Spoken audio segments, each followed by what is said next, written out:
Life or death, can I make a difference? Good afternoon, I'm Dennis Fawcett. Today I'd like to explain some of the history and some of the statistics on CPR.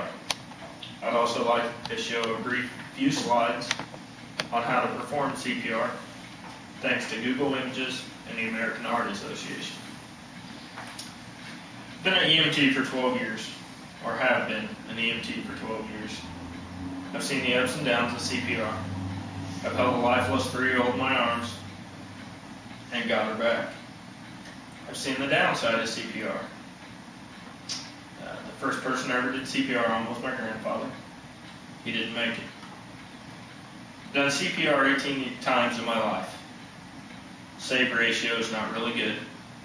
Statistics show that. But that one that you can hold on to in your arms and say, I did that, it means a lot. As for statistics and history, CPR has been around since, funny to say, 1740.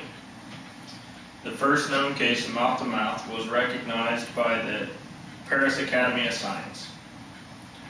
In 1891, Dr. Frederick Mass performed the first successful chest compression. In 1903, Dr. George Krill reports the first successful chest compression in a human being. In 1956, Peter Safar and James Elam invent the mouth-to-mouth resuscitation. In 1957, the U.S. military adopts that system for mouth-to-mouth to be used on human beings to resuscitate a non-breathing adult. In 1960, CPR was developed in the American Heart Association, better known as AHA, starts. In 1972, Leonard Cobb performed the first mass instruction over a 2-year span in Seattle, Washington.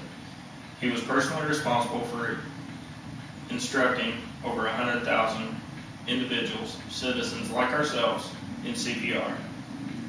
In 1981, in King County, Washington, their 911 system became the first system to be able to, their dispatchers be able to tell the person on the other end of the phone in a highly panicked situation how to do CPR.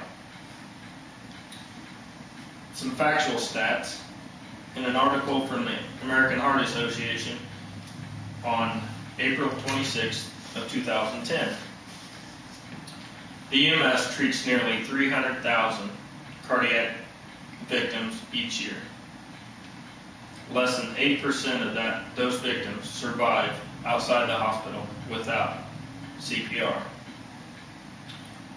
Cardiac arrest knows no mercy. It doesn't matter your age, your race, your color, your creed. If it's your time, it's your time.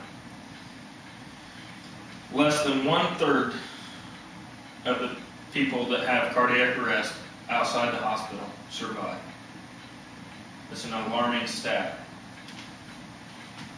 The victims of cardiac arrest that have this, if a bystander can perform CPR on one of these victims, their success rate or survival rate is highly improved. About 5,800 children under the age of 18 per year have a cardiac arrest situation, whether it be due to trauma, an illness, or unfortunately SIDS, sudden infant death syndrome. In a high school athlete, 0.28% to one person per every 100,000 have a cardiac arrest every year. It's another alarming rate for someone under the age of 18. I'd now like to show you some video or slides of Google Images thanks to the American Heart Association. Basic steps for CPR. First, do not try this if you're not trained. I urge you to please go get trained, you could save a life. Your basic steps. Step 1, call 911. Step 2, do the head tilt, chin lift, and check for breathing. Step 3, give 2 breaths. Step 4, position your hands on the center of the chest, which is, you can place the palm of your hand, grab the other hand like this. Basically, it's 2 fingers above the sternal point, and then just set your hand down. Step 5, press down 2 inches on the chest 30 times. It's basically 30 chest compressions to 2 breaths. Just another figure of, this is where you do the head tilt chin lift. You're checking for a pulse. Do a rescue breath. Check for a pulse again. Do your chest compressions. And here, unfortunately, it shows that a child does need CPR. I pray that everyone in the audience, if learned CPR, never has to do this. I thank you for your time. My sources were American Heart Association, Google Images, and personal experience. Thank you.